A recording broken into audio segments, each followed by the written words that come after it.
সৰস্বতী পূজাৰ দিনাই বঙাইগাঁৱৰ শাকতলাত অঘটন পথ দুৰ্ঘটনাত গুৰুতৰভাৱে আহত 3জন লোক তীব্ৰবেগী মটৰচাইকেলৰ খুন্দাত গুৰুতৰভাৱে আহত চাইকেল আৰোহী পতি পত্নী এই ঘটনা বঙাইগাঁও জিলাৰ 27 নং ৰাষ্ট্ৰীয় ঘাইপথৰ শাকতলাত শাকিল আহমেদ নামৰ যুৱকজনে AS19U 1498 নম্বৰৰ ৰয়েল এনফিল্ড বাইকেৰে তীব্ৰবেগত চাইকেল আৰোহী নছদ আলী আৰু নিমুৰা খাতুন নামৰ পতি পত্নীক পিছফালৰ পৰা খুন্দিওৱাৰ ফলত গুৰুতৰভাৱে আহত হয় পতি পত্নী দুয়োৰে অৱস্থা অতি সংকটজনক বুলি জানিব পৰা গৈছে ইফালে বাইক আৰোহী যুৱক শাকিল আহমেদৰ অৱস্থাও অতি গুৰুতৰ বুলি জানিব পৰা গৈছে স্থানীয় লোকে ততাতৈয়াকৈ বঙাইগাঁৱৰ লোৱাৰ আছাৰ হস্পিটেললৈ প্ৰেৰণ কৰে আহত 3জনক ঘটনাস্থলীত গেৰুকাবাৰী তহলদাৰী আৰক্ষী চকীৰ আৰক্ষী উপস্থিত হৈ তদন্ত অব্যাহত ৰাখিছে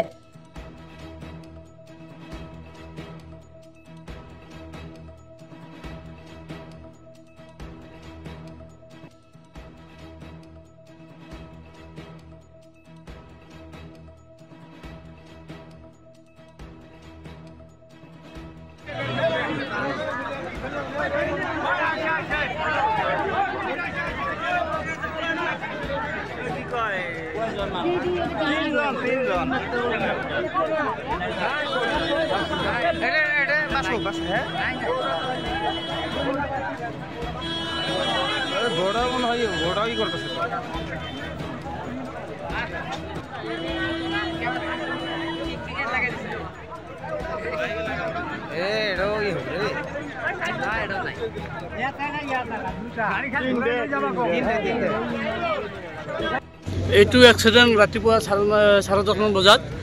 মটৰচাইকেল আৰু চাইকেলৰ মাজত এক্সিডেণ্ট হৈছিল এক্সিডেণ্টৰ ফলত আমাৰ 1 নম্বৰ নাচনগুৰি গৰাইমাৰী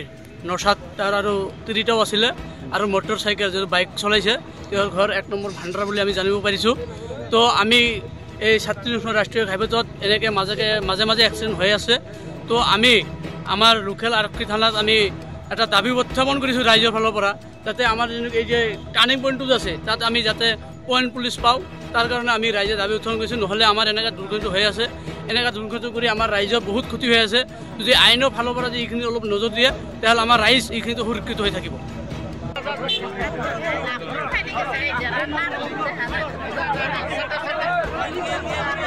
আছে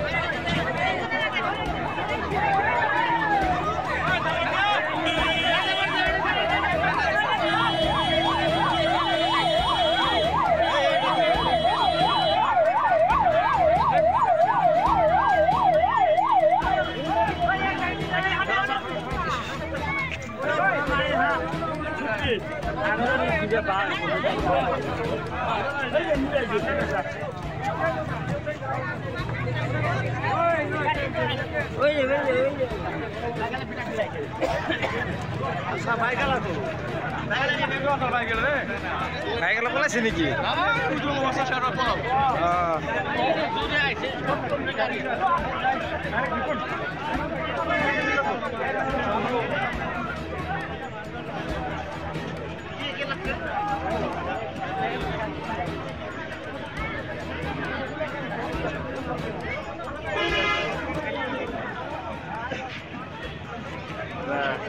মানিকপুৰৰ পৰা আব্দুল সুবহান আলীৰ ৰিপৰ্ট অসম টুডে